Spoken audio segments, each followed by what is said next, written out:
আদাব, নমস্কার, আসসালামু আলাইকুম। আসেন সরাসরি আগে ভিডিওটা দেখি, তারপর কিছু কথা বলি।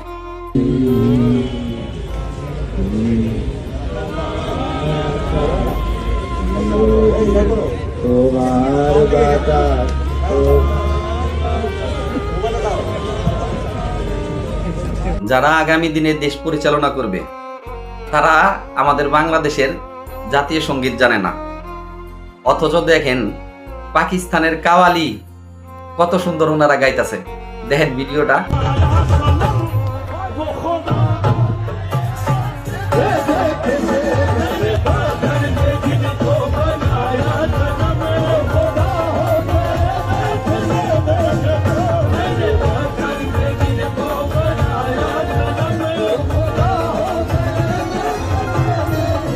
এই হচ্ছে আমাদের দেশপ্রেম। মুখে আমরা শুধু বলি দেশকে ভালোবাসি, দেশের জন্য অনেক কিছু করব, কিন্তু দেশের জাতীয় সঙ্গীত ওনারা পারে না, অথচ কাওয়ালি অনেক সুন্দর গাইতে পারে। বাংলাদেশের বাউলরা গান গাইতে পারে না। আমাদের দেশের বাউলরা জেলখানায় আছে, ওনাদের গান গাইতে দেয় না। এই হচ্ছে আমাদের দেশপ্রেম।